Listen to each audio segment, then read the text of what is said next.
লাখো শিক্ষার্থী, লাখো মেধাবী শিক্ষার্থী আমরা যাদেরকে বলছি, তা আমরা কিন্তু রাজপথে নামতাম না। আমরা আমাদের সময় নষ্ট করে আসলে এখানে কেন আসতাম? প্রশ্ন যদি না থাকতো, অবশ্যই যৌক্তিকতা আছে এবং আমরা এটি স্থায়ী সমাধান চাই। পর্যন্ত আমাদের আন্দোলন চলতে থাকবে। আর যেহেতু আমাদের আন্দোলনটা যৌক্তিক, তো অবশ্যই মেনে নিতেই হবে। আর উনি বলেছেন এটা পুরোপুরি হাইকোর্টের উপরে, কিন্তু না, এটা আমরা যে নতুন কালকে আমাদের যে অনলাইন ব্রিফিংটা হয়েছে কালকে সন্ধ্যার সাথে আপনারা দেখে থাকবেন যে আমরা কিন্তু একটা পরিপূর্ণ একটা যে আমাদের প্রস্তাবনা সেটা উপস্থাপন করেছি কালকে। তো এটা অবশ্যই সংসদের প্রধানমন্ত্রী উপস্থাপনের মাধ্যমে উনি এটা পাশ করতে পারে। তো যতদিন যেটা এই সম্ভাবনাটা আছে যে উনি এটা পাশ করতে পারবে না আমাদের সংসদে আমাদের নতুন যে প্রস্তাবনাগুলো, পূর্ণাঙ্গ প্রস্তাবনাগুলো, তো অবশ্যই আমাদের শুধু হাইকোর্টের ব্যাপার না, আন্দোলনে এই সরকার চাইলে এটাকে করতে পারে।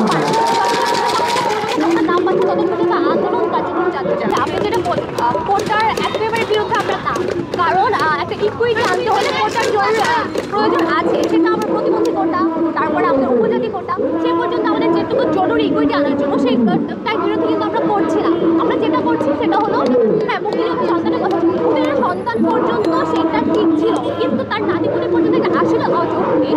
কারণ দেখা যাচ্ছে তার শুধু নাতিপুতি না, একজন যদি মুক্তিযোদ্ধা ফ্যামিলি বাইরে কাউকে বিয়ে করছে তার যে সন্তানটা হচ্ছে, তো এটা মানে সন্তান পর্যন্ত ঠিক আছে, নাতিপুতি পর্যন্ত আসলেই আমরা অযৌক্তিক। আর আমরা একেবারে কোটা বিরোধী করছি না, কারণ একটা জাতিকে একটা ইকুইটি আনার জন্য কিন্তু আমাদের যে কোটাগুলো প্রয়োজন, প্রতিবন্ধী কোটা, তারপরে আমাদের উপজাতি কোটা, সেই কোটাগুলো কিন্তু আমরা চাচ্ছি। তো আমরা যে 5% কোটা কিন্তু আমরা রেখেছি, তো এই 5% কোটা আমরা চাইছি, আমরা কিন্তু চাই না।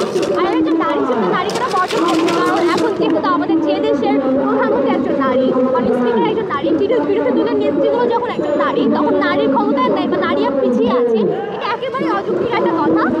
তো সেই জন্য আমি নারী কোটা তো বর্জন করছি।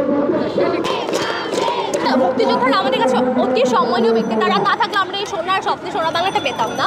তো তাদেরকে রাজাকার বলাটা এটা আসলে অনেকটা মর্মাহত হয়েছি আমরা। আমাদেরকে রাজাকার বলেছে তারা, আচ্ছা সরি, মুক্তিযোদ্ধার নাতিপুতি, তারা যারা শাহবাগে বসে আন্দোলন করে তাদেরকে বলছে রাজাকার এবং তারা দেশদ্রোহী। কি বলবেন?